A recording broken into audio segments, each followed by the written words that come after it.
Hello students, welcome back my channel all students study. आज की इस वीडियो में हम आपको पढ़ाएंगे साइंस से संबंधित कुछ महत्वपूर्ण बातें जो आपके बोर्ड एग्जाम में अति महत्वपूर्ण है। इसे ध्यान से देखें, आपके सामने प्रश्न दिख रहा है। आप भी प्रयास करें इसके आंसर देने के। क्या आपको याद है? इससे आप अपना टेस्ट भी कर सकते हैं। यदि आप इसमें से, ये आपके 20 क्वेश्चन के सेट हैं, अगर आप इसमें से मान करके चलिए 15 क्वेश्चन सॉल्व कर लेते हैं तो आपकी पढ़ाई अच्छी मानी जा सकती है। अगर आप 20 क्वेश्चन टोटल सॉल्व कर लेते हैं तो आप अपने आप को बेटर समझिए। इन चैप्टरों के बारे में यदि आप जानते होंगे, जो ये 2 चैप्टर से प्रश्न उठाए गए हैं, जो भी चैप्टर हैं, इन प्रश्नों को अगर आप आंसर से संतुष्ट कर देते हैं तो आप अपने आप को अच्छा समझें। आइए हम लोग समय न बर्बाद करते हुए स्टार्ट करते हैं। लेकिन एक बात ज़रूर कहेंगे कि यदि आप हमारे चैनल पर नए हैं तो वीडियो अंत तक देखने के बाद आपको वीडियो कैसा लगा याद ज़रूर करके कमेंट करिएगा, और कमेंट के माध्यम से हमें ज़रूर जो है अपना सजेशन दें। ठीक है, चलिए स्टार्ट किया जाए। पहला प्रश्न है, स्वस्थ नेत्र के लिए अस्पष्ट दृष्टि की न्यूनतम दूरी कितनी होती है? तो स्वस्थ नेत्र के लिए अस्पष्ट दृष्टि की न्यूनतम दूरी आपको पता होगा, कम से कम न्यूनतम दूरी होती है 25 सेंटीमीटर। स्पष्ट दृष्टि की न्यूनतम दूरी कम से कम, यदि व्यक्ति को 25 सेंटीमीटर पर रखी वस्तु साफ साफ दिखता है तो आप कहेंगे उस व्यक्ति के नेत्र में कोई दोष नहीं है और उसके नेत्र स्वस्थ मानी जाती है।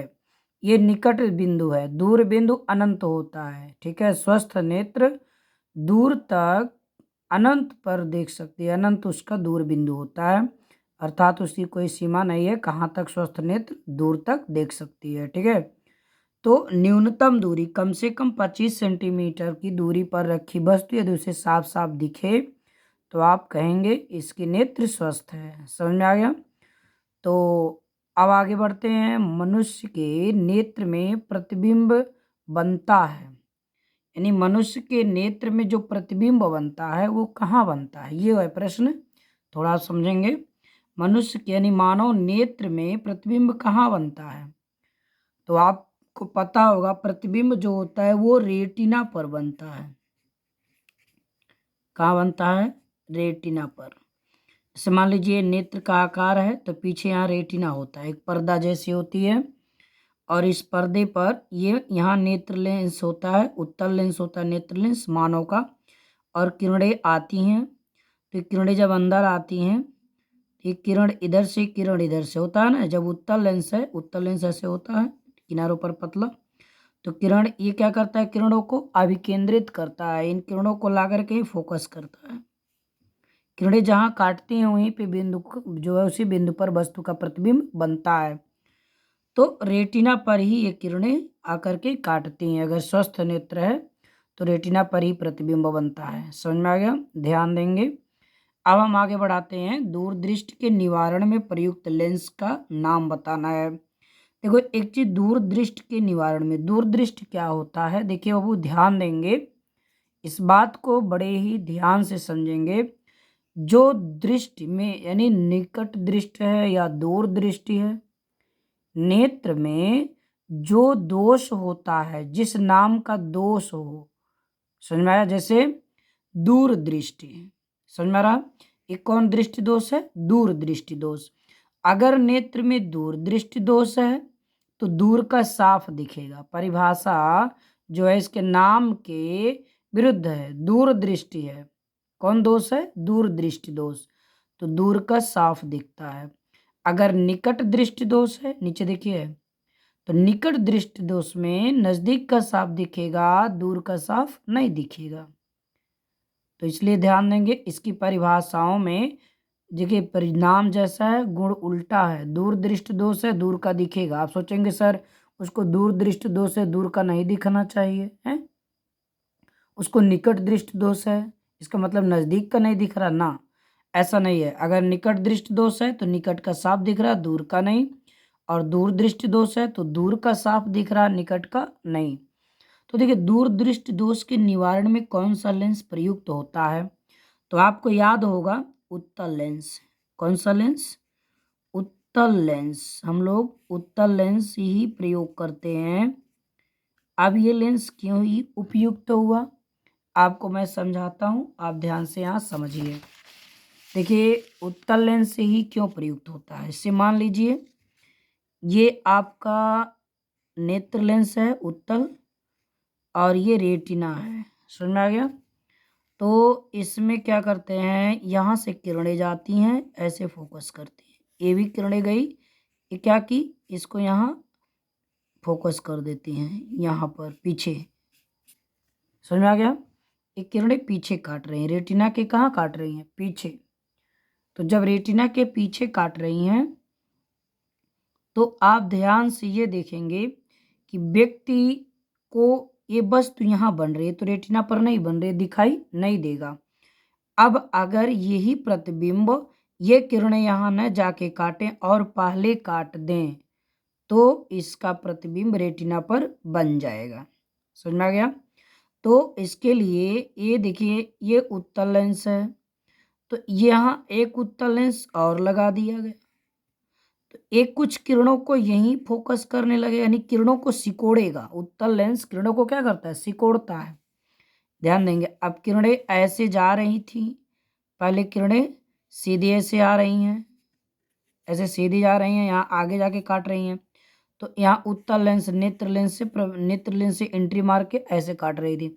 और जब एक उत्तल लेंस यहाँ लग गया, भाई एक सांचा यहाँ लग गया, एक सांचा यहाँ, तो ये सांचा पहले अपना क्वालिटी व्यक्त करेगा, यानी किरणों को और सिकोड़ देगा, ये पहले सिकोड़ देगा।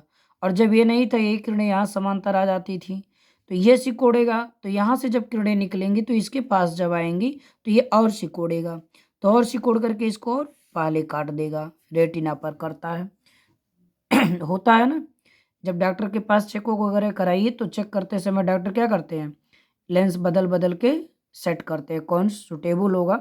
तो वही चीज़ सेट करते हैं कि किरण कब तक रेटिना पर नहीं काट रही। जब रेटिना पे काट देगी तो आपको प्रतिबिंब साफ दिख जाएगा। तो आप कहेंगे कि सर ये जो है हमें अब ये साफ साफ दिख रहा है, तो ये लेंस लगा दिया जाता है चश्मे में, समझ में आया। तो यानी किरण जब रेटिना के पीछे बनती है तो इसको और पहले काटना है, तो आगे कौन लेंस लगाना रहता है, उत्तल लेंस, ताकि ये यहाँ इसको किरणों को और सिकोड़े, और ये नेत्र लेंस और सिकोड़ेगा तो किरण यहाँ काट देगी रेटिना पर, समझ में आ गया। और विपरीत क्या होता है, अगर आप एक पहले से समझ लीजिए, इसके आगे हम समझाते हैं।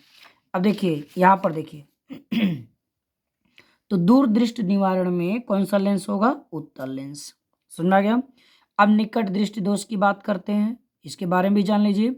निकट दृष्टि दोष यानी जब वस्तु निकट की वस्तु साफ दिखे और दूर की वस्तु साफ ना दिखे तो कौन दोष होता है, निकट दृष्टि दोष। इस दोष के निवारण में कौन सा लेंस लगाते हैं, आइए इसको भी हम समझाते हैं कैसे आप बनाएंगे। देखिए इसे मान लीजिए ये नेत्र है, ठीक, ये रेटिना है और ये कौन लेंस है, उत्तल लेंस यानी नेत्र लेंस। अब किरण यहाँ से आई, सॉरी ये ध्यान देंगे, हाँ कोई दिक्कत नहीं है, ये देखिए ये नेत्र लेंस है। अब किरण आई, ये यहाँ सिकोड़ा और किरणें आ करके यहीं पहले काट दे रही हैं, समझ में आया। ये उत्तल लेंस जो है नेत्र लेंस है, तो एक किरण को ऐस किसी कारणवश होता है ना, इसका रीजन भी आप पढ़े होंगे, ऐसा क्यों होता है, ठीक है। तो ऐसा क्यों होता है इसका रीजन आप पढ़े भी होंगे। कारण इसका क्या होता है आपको हम बता भी देते हैं। या तो इसमें क्या होता है, इस लेंस में नेत्र लेंस जो होता है इसकी वक्रता बढ़ जाती है, तो जब वक्रता बढ़ जाती है तो इसकी जो फोकस दूरी है वो कम हो जाती है। कम होने का मतलब पहले यहाँ रेटिना पर काटता था, तो जब इसकी फोकस दूरी कम हो गई तो और पहले ही काट देगा, समझ में आया। ये पहला रीजन है। एक रीजन इसका और है, नेत्र लेंस और रेटिना के बीच की दूरी, नेत्र लेंस और रेटिना के बीच की दूरी क्या हो जाए, इनके बीच की दूरी बढ़ जाती है। तो जब बीच की दूरी बढ़ जाती है तो भी ये जो है किरण पहले काट देती हैं, समझ में आ गया। तो इसमें दो रीजन है, तो ये आपको करना क्या है, आपको ये जानना है जब पहले काट रही है तो अब आपको चाहिए कि ये किरण यहाँ न काट करके और आगे काटे, तभी तो रेटिना पे प्रतिबिंब बनेगा। तो हम लोग क्या करते हैं, यहाँ अवतल लेंस लगाते हैं। कौन लेंस? अवतल लेंस। अवतल लेंस किरणों को क्या करता है, फैला देता है। तो ये जब फैला देगा यहाँ से किरणों को, तो ये उत्तल लेंस थोड़ा और सिकोड़ने का काम करेगा। तो इसको जो है सेट करके, जो है कौन सा लेंस कितने नंबर का लेंस काम कर रहा है वो यहाँ चश्मे में सेट कर दिया जाता है। तो आपके समझ में आ गया होगा कि अवतल लेंस ही निकट दृष्टि दोष के निवारण में प्रयुक्त किया जाता है। समझ में आ गया? चलिए, तो यहाँ क्या लिखेंगे, अवतल लेंस। अवतल लेंस। नेत्र लेंस कैसा होता है? अब आप देखिए, नेत्र में जो लेंस लगा होता है वो यही आकार का होता है, ये आकार है, किनारे पर पतला, बीच में मोटा। तो कौन लेंस है ये? उत्तल। कौन लेंस है? उत्तल। आपके सवाल में कभी कभी जब पूछा है कैसा होता है तो आपके इसके गुण बताने हैं, तो हम गुण बता दे रहे हैं। उत्तल तो होता है, दो ऑप्शन कभी कभी मिल जाएगा, कैसा होगा तो इसका गुण बताना है, कौन होगा तो इसका नाम देना है। ठीक, तो उत्तल लेंस की एक खासियत है, किरणों को क्या करता है, सिकोड़ता है। क्या करता है? सिकोड़ता है, यानी इसको अभिसारी, किरणों को एक एक बिंदु पे अभिसरित करता है, इसलिए इसका नाम है अभिसारी। क्या नाम है? अभिसारी। और अवतल लेंस अपसारी। अवतल लेंस का क्या नाम है? अपसारी, क्योंकि किरणों को क्या करता है, फैला देता है। क्या करता है? फैला देता है। तो आप जानते हैं ग्रामीण भाषा हम लोग कहते हैं पसारना, सब सुने हैं ना। किरणों को क्या करता है? फैलाना माने पसार देता है। तो अपसारी में आप देख रहे हैं नाम आ रहा पसारी शब्द का, क्या रहा है? पसारी माने पसारना। तो आपको एक इस ट्रिक से अगर याद रहे, पसारना शब्द से अपसारी, तो पसारता कौन है? अवतल लेंस। तो इसका नाम अपसारी, तो दूसरे का नाम आपको याद हो जाएगा, कंफ्यूज नहीं रहेंगे, अभिसारी। समझ में आ गया? अब देखिए, जो लेंस किनारों पर पतला बीच में मोटा हो, कौन लेंस है? आपको मैंने यहाँ फिगर देखिए, किनारों पर पतला बीच में मोटा, कौन लेंस है? उत्तल लेंस। क्या लिखेंगे आप? उत्तल लेंस, ये लिख लीजिएगा। ठीक, और जो लेंस किनारे पर मोटा बीच में पतला, देखिए किनारों पर मोटा इस तरह से, अब बीच में पतला हो गया, तो ये कौन लेंस है? अवतल। कौन लेंस है? अवतल लेंस। समझ में आ गया?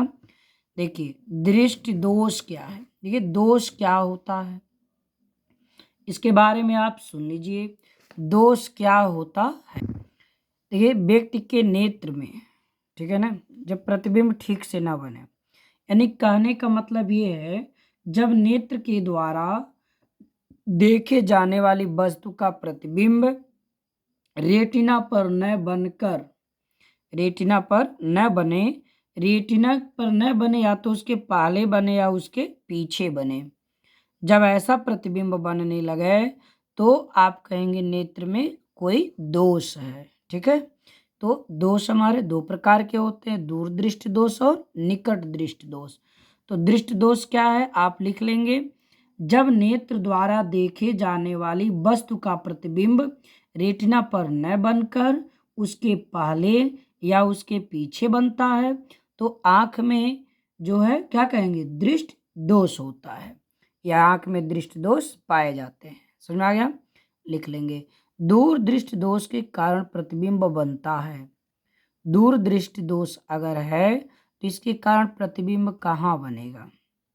देखिए, आपको अभी ऊपर फिगर में समझा ही दिए, दूर दृष्टि दोष है तो प्रतिबिंब इसका रेटिना ये है, तो प्रतिबिंब दूर दृष्टि दोष समझ रहे हैं ना, दूर दृष्टि दोष माने दूर का दिखेगा, दूर का दिखेगा, इसका मतलब प्रतिबिंब रेटिना के पीछे चला जा रहा है।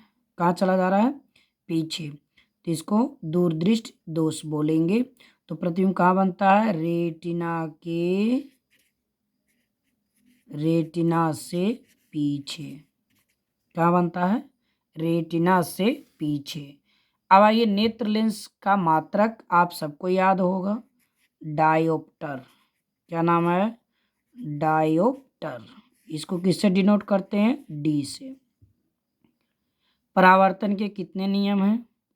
परावर्तन के कितने नियम हैं आपको याद होगा? दो नियम। कई नियम? दो नियम।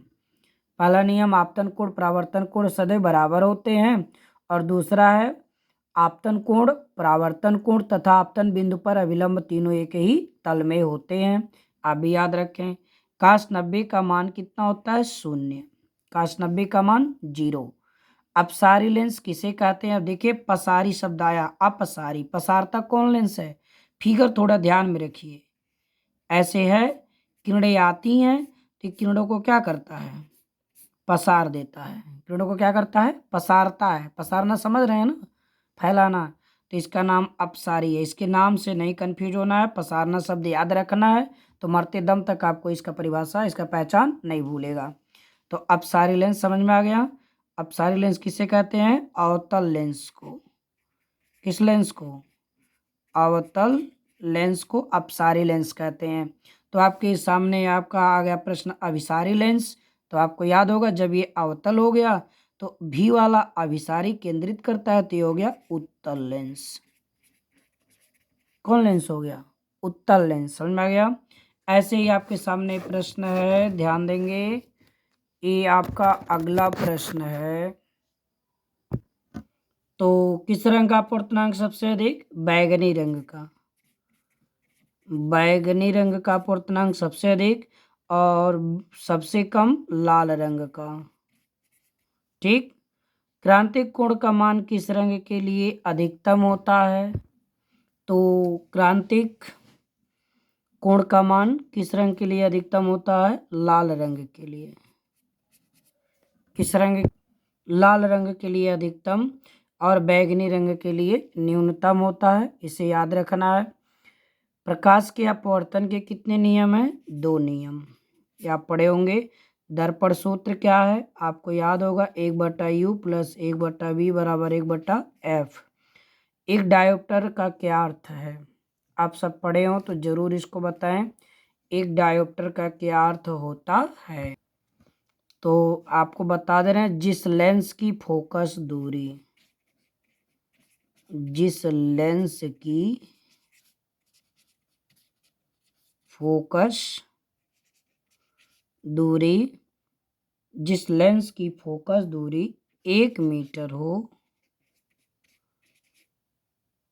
तो उस लेंस की क्षमता 1 डायोप्टर होती है। तो उस लेंस की क्षमता 1 डायोप्टर होती है। तो आपके समझ में आ गया होगा। आई होप आपको पूरा समझ में है और फुल वॉच किया आपने। इसके लिए आपको बहुत बहुत धन्यवाद। और हमारे वीडियो को देखें हैं, आप कमेंट जरूर करें और अधिक से अधिक शेयर करिए। इतना शेयर करो, इतना शेयर करो कि ये छा जाए। धन्यवाद।